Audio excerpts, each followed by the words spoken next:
Assalamualaikum warahmatullahi wabarakatuh. Nama saya Alia Ramadhani dari kelas 03 TPLM 002. Saya akan mempresentasikan tentang referensi OSI dan enkapsulasi. Yang pertama ada OSI 7 layer. Model Open System Interconnection OSI merupakan penjabaran dari bentuk ketujuh lapisan yang difungsikan sistem komputer pada jaringan untuk melakukan komunikasi.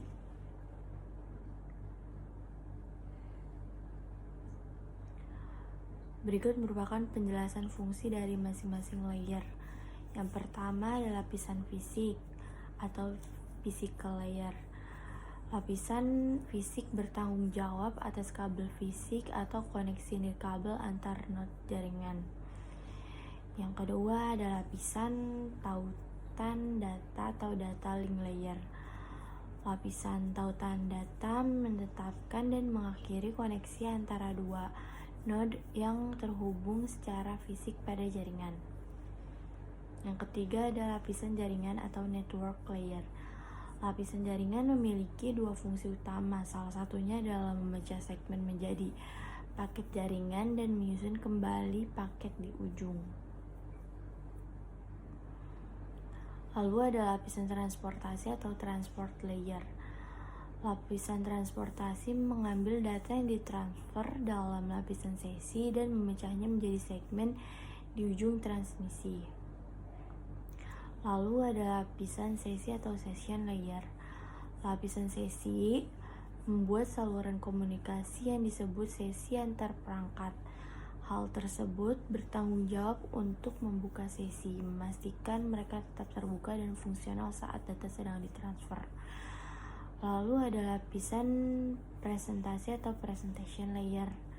Lapisan presentasi menyiapkan data untuk lapisan aplikasi. Hal tersebut menentukan bagaimana dua perangkat harus menjadikan, menginskripsi, dan mengompres data sehingga diterima dengan benar di ujung lainnya. Lapisan presentasi mengambil data apapun yang dikirimkan oleh lapisan aplikasi dan menyiapkannya untuk transmisi selama lapisan sesi. Lalu ada lapisan aplikasi atau application layer. Lapisan aplikasi digunakan oleh perangkat lunak pengguna akhir seperti browser, web, dan klien email. Pada hal ini tersedia protokol yang menjadikan perangkat lunak dapat mengirim serta menerima setiap informasi lalu menyampaikan data yang dibutuhkan oleh user. Yang kedua ada enkapsulasi dan de-enkapsulasi. Dalam model jaringan ini, istilah enkapsulasi dan de-enkapsulasi mengacu pada proses di mana informasi protokol ditambahkan ke data dan dihapus dari data ketika melewati lapisan.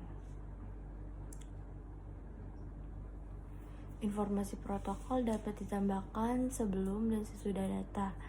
Jika informasi ditambahkan sebelum data, informasi tersebut dikenal sebagai header. Jika informasi ditambahkan setelah data, itu dikenal sebagai trailer.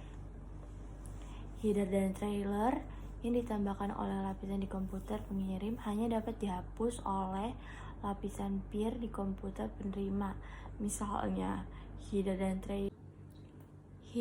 trailer yang ditambahkan oleh lapisan di komputer pengirim hanya dapat dihapus oleh lapisan peer di komputer penerima. Misalnya, header dan trailer yang ditambahkan oleh lapisan transport di komputer pengirim hanya dapat dihapus oleh lapisan transport di komputer penerima. Ketika data yang dienkapsulasi oleh lapisan pengirim komputer diproses oleh lapisan yang sama dari penerima komputer, itu dikenal sebagai interaksi lapisan yang sama. Proses enkapsulasi berlangsung di komputer pengirim, sementara proses denkapsulasi berlangsung di komputer penerima.